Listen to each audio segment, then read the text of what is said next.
Hi hello అండి, welcome to my channel. ఈరోజు నేను సింపుల్గా క్యాబేజ్ ఫ్రై చేస్తున్నానండి, లైక్ ఏ masala fry. So cabbage curry చేసుకుందాం. సో ఇప్పుడు ప్యాన్ వేడి చేసుకున్నామండి, నూనె పెట్టేసి. సో దీంట్లో మనం పోపు గింజలు వేసుకుందాం.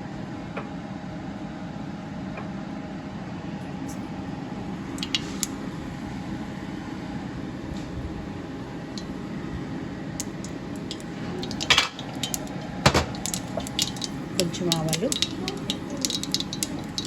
వేసుకున్నాం. కొంచెం ఇప్పుడు క్యాబేజ్ వేసుకున్నాం, కట్ చేసిన క్యాబేజ్.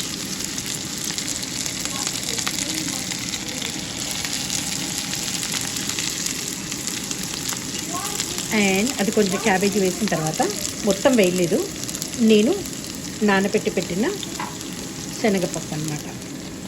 నేను ఒక 2 గంటల ముందు నానబెట్టి పెట్టాను. దాన్ని కొంచెం ఇటువైపు అలా అంటుందని నేను ఫస్ట్ కొంచెం క్యాబేజ్ వేసాను అన్నమాట. కొంచెం దానిపైన మళ్ళీ కొంచెం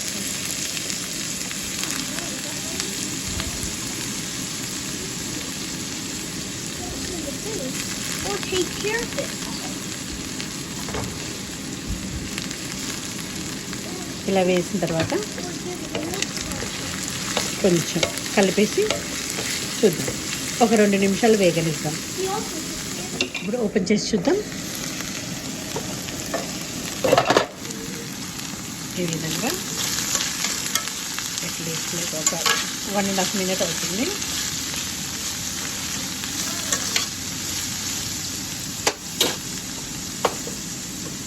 దీంట్లో కొంచెం టొమాటో, ఒక గ్రీన్ చిల్లీ అండ్ కరివేపాకు,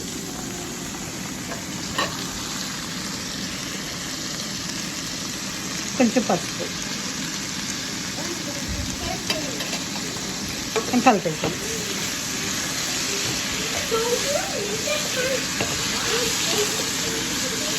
దిస్ ఈజ్ సో సింపుల్, మంచిది, హెల్తీ కూడా, చాలా బాగుంటుంది. చక్కగా కలిపేసి మూత పెడదాము. పెట్టి ఇంకొక 2 నుంచి 3 నిమిషాలు ఉడికిస్తాం, లేదా టొమాటోలు కొంచెం సాఫ్ట్ అయ్యే వరకు ఉడికిస్తాం. మీకు కావాలంటే మధ్యలో ఒకసారి కలుపుకోవచ్చు. సో 3 నిమిషాల తర్వాత చూద్దాం. ఇప్పుడు ఒక 2 నుంచి 3 మినిట్స్ అవుతుందండి. సో ఈ గ్యాప్లో నేను ఒకసారి కలిపాను. సో ఇప్పుడు ఓపెన్ చేస్తున్నాను. ఇంతకుముందుగా నేను ఒకసారి కలిపాను, ఇప్పుడు మళ్ళీ ఒకసారి కలిపి చేస్తున్నాను. ఎందుకంటే నేను ఒకసారి కలిపాను కదా, అందుకే అడగంటలేదు. చూడండి, ఇప్పుడు దీంట్లో కొంచెం ఉప్పు, క్యాబేజీలో సాల్ట్ ఉంటుంది, ఎక్కువ సాల్ట్ అవసరం లేదు. చూడండి, కొంచెం ధనియాల పొడి వేస్తున్నాను. సో నేను తాలింపులో జీలకర్ర వేయలేదు, ఎందుకంటే నేను జీలకర్ర పొడి వేస్తున్నాను అందుకని. సో కొంచెం జీలకర్ర అండ్ దెన్ కొంచెమే వేస్తున్నానండి కారం, మైల్డ్గా, ఎందుకంటే ఆల్రెడీ రెడ్ చిల్లీ వేసాను. సారీ అండి, విజిల్ వస్తుంది. రెడ్ చిల్లీ వేసాను, గ్రీన్ చిల్లీ వేసాను కదా, అందుకోసమని నేను కొంచెమే కారం వేస్తున్నాను. సో కారం కొంచెం ఎక్కువ కావాలనుకున్న వాళ్ళు తప్పకుండా కారం వేసుకోవచ్చు. నేను దీన్ని మైల్డ్గా చేద్దాం అనుకుంటున్నాను, అందుకోసమని నేను చాలా తక్కువ కారం వేసాను, నాకు సరిపోతుంది. సో మీరు మీకు తగినట్టుగా ఉప్పు, కారము, మసాలాలు మీ టేస్ట్కి తగ్గట్టు అడ్జస్ట్ చేసుకోండి. సో ఇది ఇంకా ఆల్మోస్ట్ డన్ అండి. మెత్తగా ఏం అవసరం లేదు, కొంచెం క్రంచిగా ఉంటే బాగుంటుంది. సో ఇప్పుడు మూత పెట్టి ఈ మసాలాలు ఉడికే వరకు ఒక 2 మినిట్స్ అండి, 2 మినిట్స్. సో ఈలోపు మనకి ఉడికిపోతుంది. సో మనం ఇప్పుడు స్టవ్ని లో ఫ్లేమ్లో పెట్టుకుందాం. సో ఈ విధంగా ఒక 2 మినిట్స్ ఉడకనిద్దాం. చూద్దాం, ఇప్పుడు ఓపెన్ చేసి చూద్దాం. చూడండి,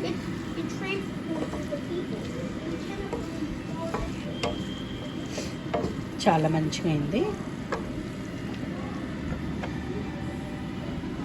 చూడండి,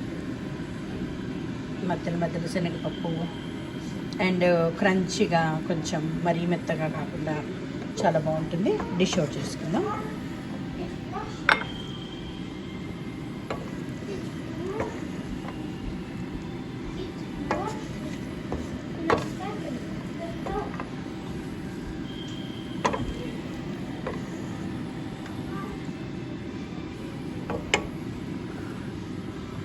చూడండి, క్యాబేజీ ఫ్రై రెడీ. మీరు తప్పకుండా ట్రై చేయండి. Please like, share and subscribe my channel. God bless you.